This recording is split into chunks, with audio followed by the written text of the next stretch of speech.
We all know San Franciscans have a great sense of style. But who are the minds and hands behind these amazing ensembles? As Spring Fashion Week makes its way across the globe, I decided to investigate what it means to make clothing in San Francisco, starting at fashion design school and working my way up to established local designers. Tell me what it's like to be a student of design in San Francisco. It's a challenge. It's a lot of work. Being raised by sisters, I feel like I have a certain outlook on, what's a healthy image. And I try to incorporate that within my clothing with the cuts or the designs. And what are your goals in the future as a designer? I'd like to definitely have my own line, and I hope to change people's ideas of what's considered beautiful as far as the body. Being able to appreciate the size no matter what you are.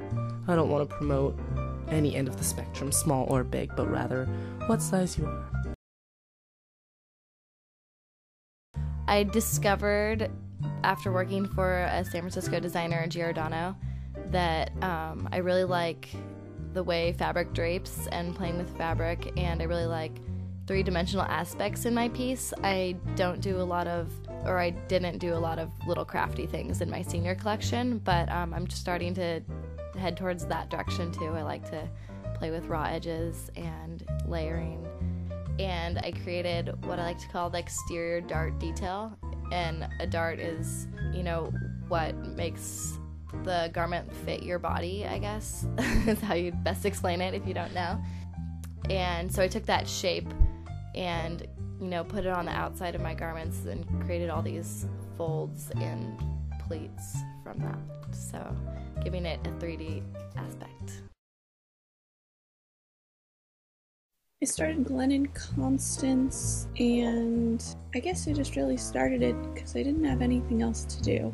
And I'd been, sewing forever, and then I just sort of got this idea that I wanted to make these things that were this mashup of old and new. I am what my mother would call a hoarder, but what I like to consider a collector of treasures. For me, the best part of making clothing is putting together pieces. I feel like everything I make is this puzzle, and I can see, the face of the puzzle in my mind, and I have all the pieces there, but a lot of it is how I put the pieces together to get the puzzle to fit.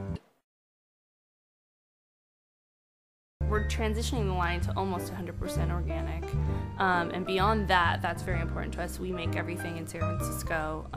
We use local factories and local dye houses and advanced pleating. I don't know what they would be called, like a trim house. Yeah, trim house, and everything's just really small batches, small quantities.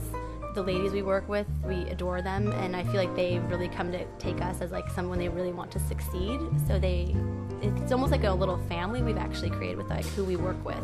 I would say our influences my influence is a lot of vintage and thrift store shopping. That was kind of we've been friends since high school, and that was one of the things we would do together is thrift store shop. But you always find that place that's it doesn't fit, or gosh, we wish we had this. And so I think for me, beyond, I can't really think of a designer that really influences us more than the past. Yeah. Paris and Milan, watch out. You've got some serious competition. This is Ariel Soto for the SF Bay Guardian.